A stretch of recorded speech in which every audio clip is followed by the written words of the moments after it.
잠언 15장 1절에서 15절까지 말씀이 되겠습니다.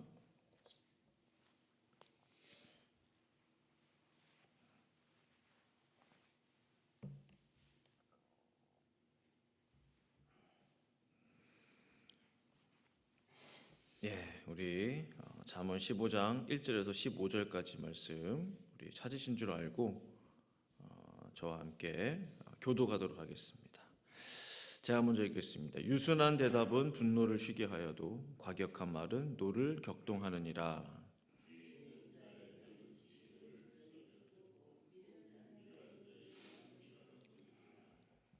여호와의 눈은 어디서든지 악인과 선인을 감찰하시느니라.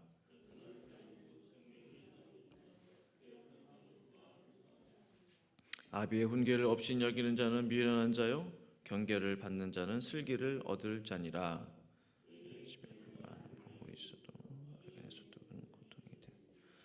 지혜로운 자의 입술은 지식을 전파하여도 미련한 자의 마음은 정함이 없느니라.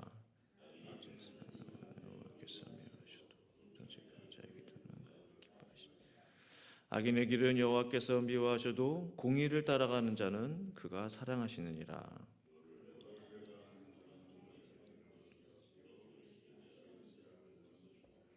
수월과 아바돈도 여호와의 앞에 드러나거든 하물며 사람의 마음이리요.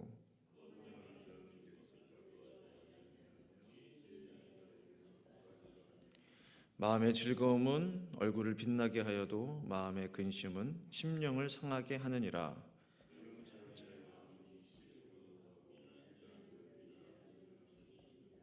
같이 있습니다. 고난받는 자는 그날이 다 험악하나 마음이 즐거운 자는 항상 잔치하느니라. 아멘. 부쩍 아침 저녁으로 기온이 많이 떨어졌는데 우리 기도의 자리에 나오신 성도 여러분 환영하고 축복합니다. 요즘 이제 미국 내 한인 뉴스들이 있잖아요. 그 뉴스들을 보시면 미국 내 한인들의 범죄율이 날이 갈수록 높아지는 것 같습니다. 한 달 전쯤인가요? 아틀란타의 한 한인 여성이 살해당했는데 한 살인 사건이 있었죠. 그 사건의 용의자들이 한인들로 밝혀져서 교민사에 큰 충격을 주기도 했습니다.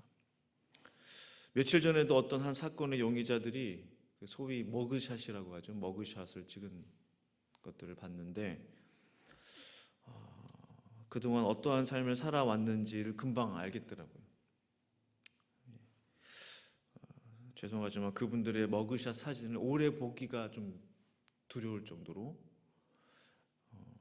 범죄자라는 선입견이 아닌 그냥 첫 어떤 인상이 참 얼굴이 중요하다.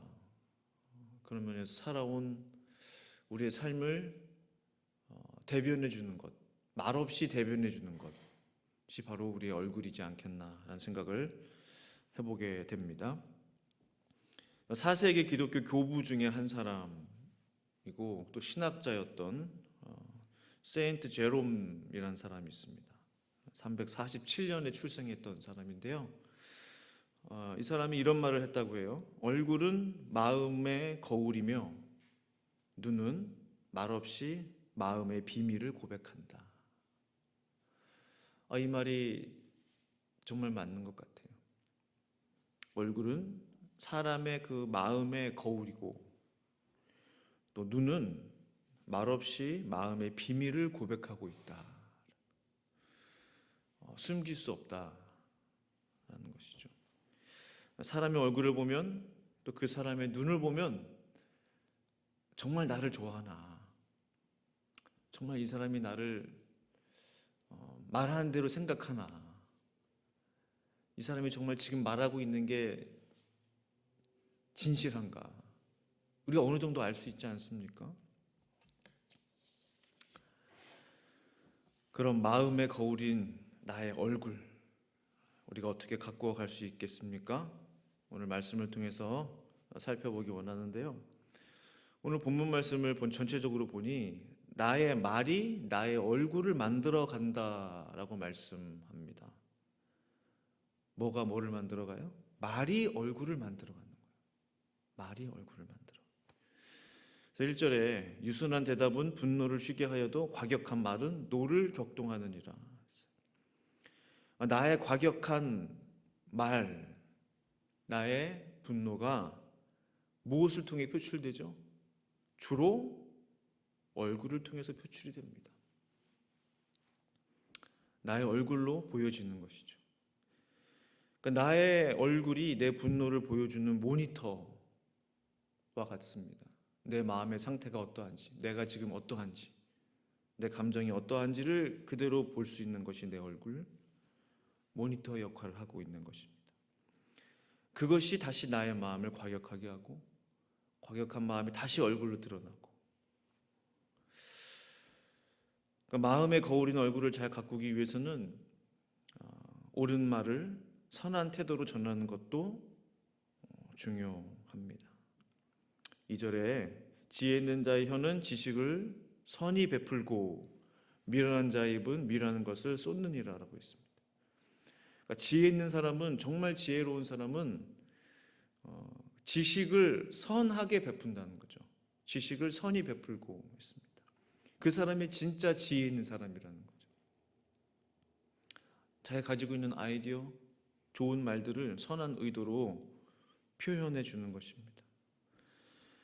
결국 우리가 조심해야 되는 것은 가시돋친 말입니다. 4절에 온순한 혀는 곧 생명나무이지만 패역한 혀는 마음을 상하게 하느니라. 이 패역한 혀, 세번역 성경을 보시면 가시돋친 말이라고 되어 있습니다. 그러니까 지혜 있는 혀, 온순한 혀, 다 같은 맥락으로 볼 수 있죠. 같은 의미겠죠. 온순한 혀가 곧 생명나무래요. 생명나무가 이 세상에 있습니까? 이 땅에?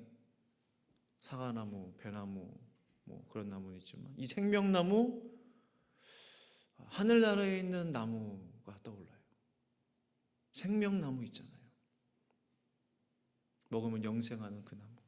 그러니까 온순한 혀가 곧 하나님 나라에 있는 생명나무와 같은, 우리에게 생명을 주는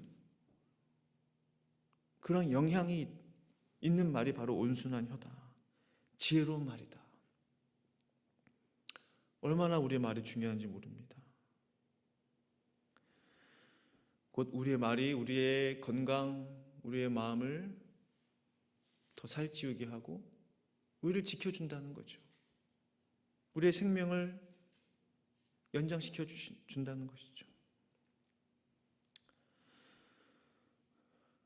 방금도 말씀드린 대로 분노의 말이 우리 얼굴로 표출되면 우리의 마음을 상하게 합니다. 그래서 패역한 혀, 아까 말씀드렸죠. 가시돋친 말은 우리 마음을 상하게 한다.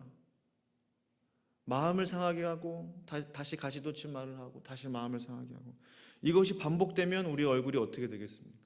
그러면서 우리 얼굴이 만들어지는 것이죠. 그러한 삶을 수십 년간 살아간다면 우리 얼굴과 마음이 어떻게 변해가겠습니까? 점점 더 어둡게, 점점 더 사납게, 점점 더 우울하게 변해가는 것입니다. 13절 말씀에 이렇게 기록하고 있죠. 마음의 즐거움은 얼굴을 빛나게 하여도 마음의 근심은 심령을 상하게 하느니라. 마음의 즐거움이 있어야 얼굴이 빛이 나게 되는 거죠. 우리가 잘 아시는 말씀일 것입니다. 그러니까 은혜 받은 사람의 얼굴은 빛이 납니다. 예배 마치고 인사 나눌 때 얼굴 보면은 알겠더라고요. 제가 한 분 한 분 성도님들 눈을 이렇게 마주치고 인사를 나누고 하는데 대부분 은혜 가운데 나오시죠. 근데 그 중에 더 은혜 가운데 나오시는 분들이 계세요. 얼굴에 빛이 나시는 분들이 계십니다. 마음의 즐거움을 누린 것이죠. 평소 은혜에 젖어 사시는 분들은 얼굴에서 광이 납니다. 얼굴뿐만 아니라 눈에서도 빛이 납니다.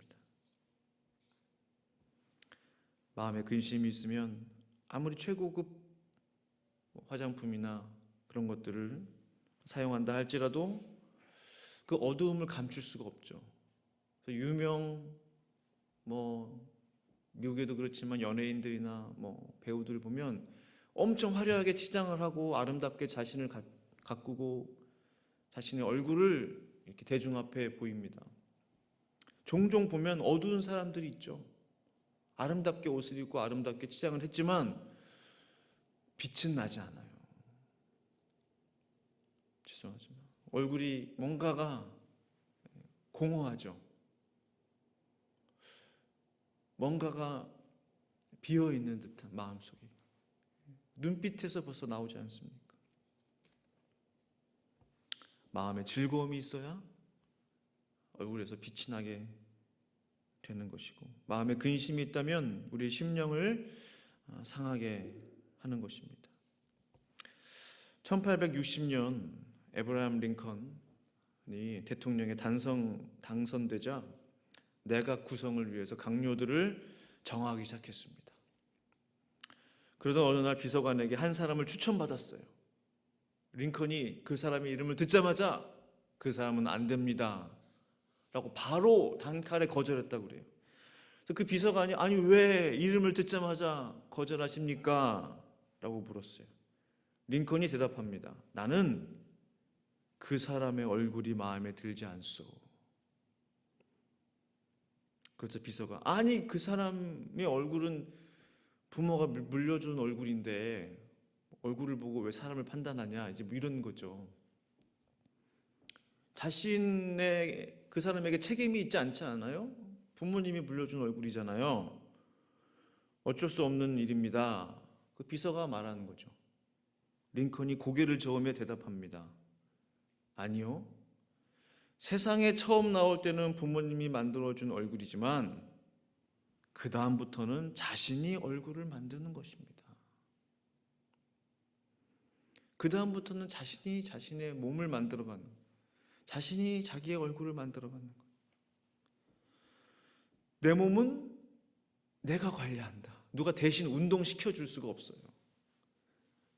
내가 역기를 들어야 되고 내가 달리기를 해야 되고 자전거를 타야 되고 마찬가지입니다. 내 마음도 내 스스로 관리해야 되는 거죠.